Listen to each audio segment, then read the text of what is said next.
Talvez você já tenha ouvido falar da profecia autorrealizável. Mas será que você sabe o que ela é?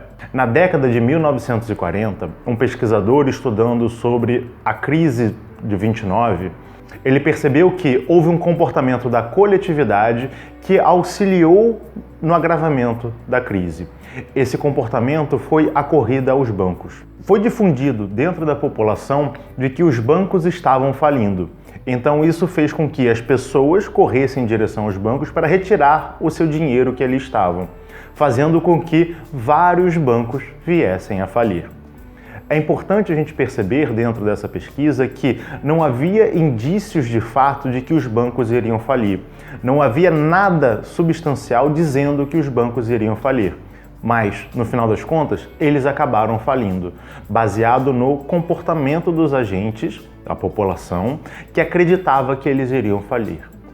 A ideia da profecia autorrealizável é justamente essa. É uma premissa falsa que gera um impacto no comportamento das pessoas, da coletividade, e essas pessoas começam a agir de uma forma a fazer com que aquela premissa falsa se manifeste. Por isso o nome profecia autorrealizável.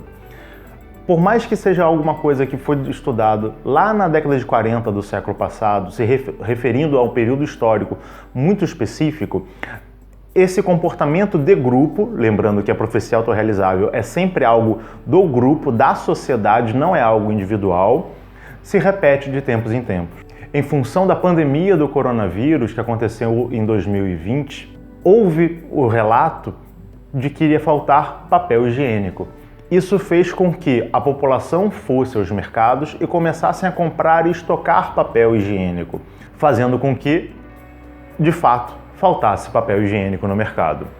Perceba, não havia, assim como aconteceu nos bancos lá atrás, não havia qualquer indício, não havia qualquer informação segura de que iria faltar papel higiênico. Mas o temor pela falta fez com que as pessoas agissem de maneira a cumprir aquela profecia. A gente já disse que a profecia autorrealizável é um efeito de coletividade e não do indivíduo, mas a gente consegue traçar paralelos com comportamentos pessoais.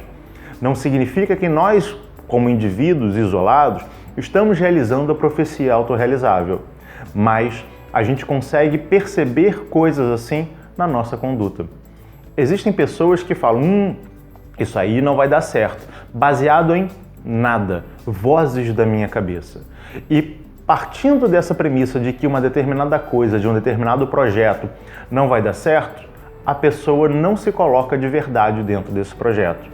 Por exemplo, uma pessoa que tem uma determinada prova e ela já tem na cabeça dela de que eu não vou passar nessa prova. O que ela faz? Ela não estuda, ou quando estuda, ela está olhando o celular, ela está fazendo outras coisas, não está de fato estudando. Quando chega o momento da prova, ela se dá mal. E aí vai ter o comportamento de reforço, falando, lá atrás eu avisei que isso iria se dar mal. Baseado em que, se você não tinha fatos?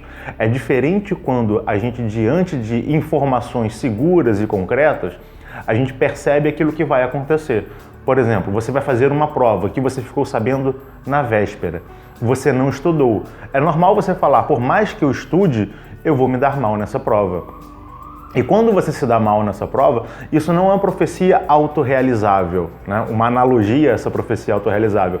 Por quê? Porque o seu comportamento foi para tentar passar na prova e não um comportamento para tentar não passar nessa prova. É importante que a gente preste atenção nessas coisas para analisarmos todas as nossas tomadas de decisões, todas as nossas escolhas que nós vamos fazer na nossa vida.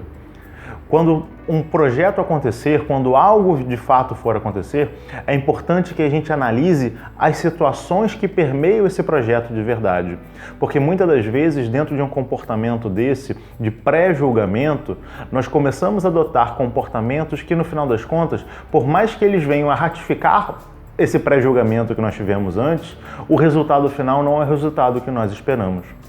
Uma pessoa que, por exemplo, desconfia de todo mundo e começa a se afastar das pessoas, começa a não conversar com ela de verdade, se afasta, perde esse contato próximo porque acha que todo mundo está escondendo alguma coisa dela, chegará um determinado momento que ela vai descobrir que as pessoas estão escondendo uma coisa dela. Por quê? Porque ela não consegue dialogar com essas pessoas. Ela está sempre procurando alguma coisa para brigar. E é por conta disso, ela perde a possibilidade de ter uma relação saudável com seus amigos, com o seu namorado, com a sua namorada, com os seus pais, seja lá com quem for.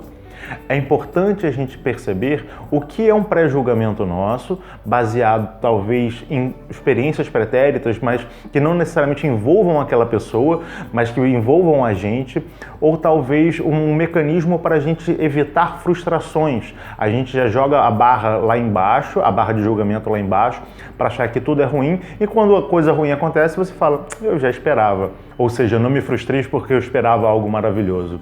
É importante a gente perceber essas coisas, fazer essa análise prévia de nós mesmos e de como nós vamos observar projetos e situações que se colocam para a gente.